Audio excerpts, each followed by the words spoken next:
Now, President Cyril Ramaphosa's leadership skills and abilities have been in the spotlight for quite some time now. He'll be facing the first no-confidence motion, his leadership, on the 30th of March. The National Assembly will also debate his cabinet's fitness on the same day. ATM spokesperson Zama Ntshona joins me now live to discuss this further. Good morning, Zama. Thank you very much for your time this morning. You in particular had been the party that had made the submission for that no-confidence debate and vote against the president. The date now has been announced. It will be the 30th of March. Are you particularly pleased? Give us your reaction. Thank you very much. Let me say good morning to you and the viewers. As the African Transformation Movement, we've been looking forward to this particular day.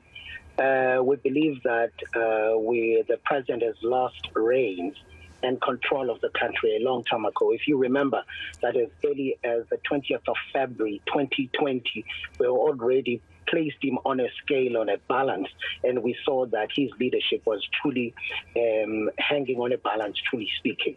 So it is very, we are looking forward to this particular engagement where we will be able to showcase to the country at large why is it that as the African Transformation Movement we believe that President Ramaphosa is truly not the right man to actually be at the pinnacle of power as far as this country is concerned. You call it an engagement. Perhaps it's something to note, that specific statement. You call it an engagement. Is this really about the numbers? Because if we look at the numbers themselves, they don't stack up in your favor. It's 230 for the ANC, where you've got 400 seats. I mean, many would argue that even if you were to convince the other opposition to vote with you, you still would fall short. Or are you betting on some ANC members voting with you? Or really, like you say, it's more of an engagement which would allow you to actually critique the president? Well, yes, it is an engagement, but it is a bit more than that. In that we are,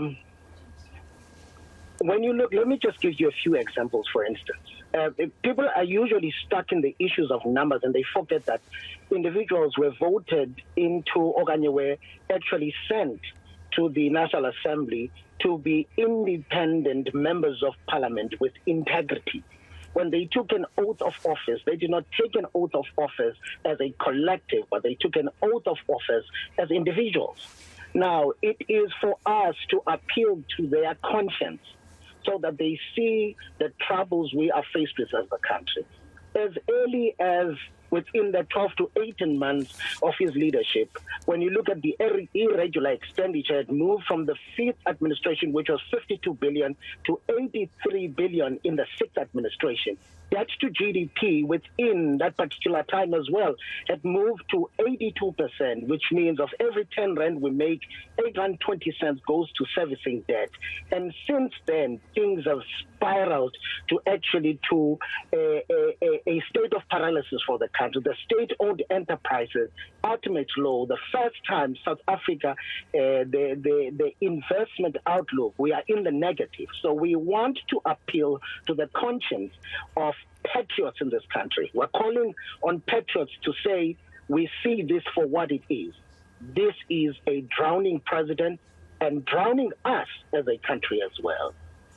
Now, what had initially delayed this motion of no confidence was your request to actually have it in secret.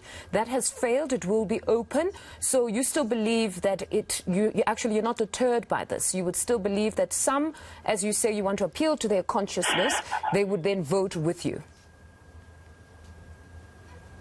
It is said that in this day and age, the speaker wouldn't realize the challenges that are faced by the members of parliament. She has actually, unfortunately, missed an opportunity to protect them right now. Just an easy, closest example. There's a member of the ANC for merely asking the president to appear before SCOPA. That member right now has been put aside. And following that, that member has been reporting reports of danger to life, death threats. And if you were to remember, our president also got death threats. When we went to the Cape Town High Court, we had already opened a case in the Goodwill police station in Cape Town. because we were receiving death threats. So it is truly baffling why the speaker couldn't come to terms to see because it is upon two things that we have asked for the secret ballot. Number one, the protection of lives. Number two, the protection of livelihoods. And also, just look into this with me. When we put this president, and when we elected a president, it was on a secret ballot.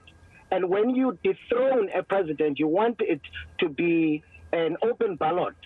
It baffles me, that kind of thinking. The stakes are higher now than they were when the president was being, when we were electing for a president. So it is truly baffling that the Speaker of Parliament lost this opportunity to protect the lives of the members of Parliament and their livelihoods, but most importantly, to assure that democracy is at play.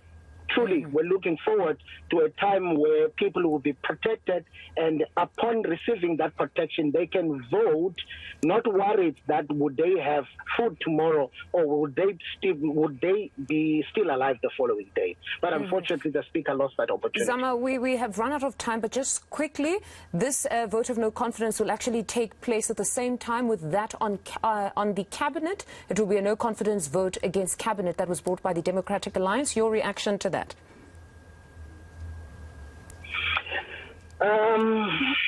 Well, when you look at the failing captain and the people and his ministers, it would have been nice to actually look at it as a standalone issue. But truth be told, it is not just a failing captain.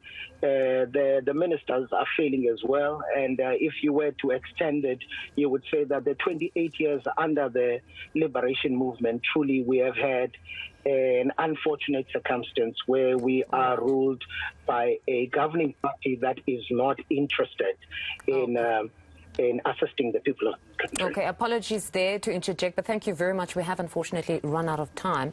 That was ATM's Zama Ntshona.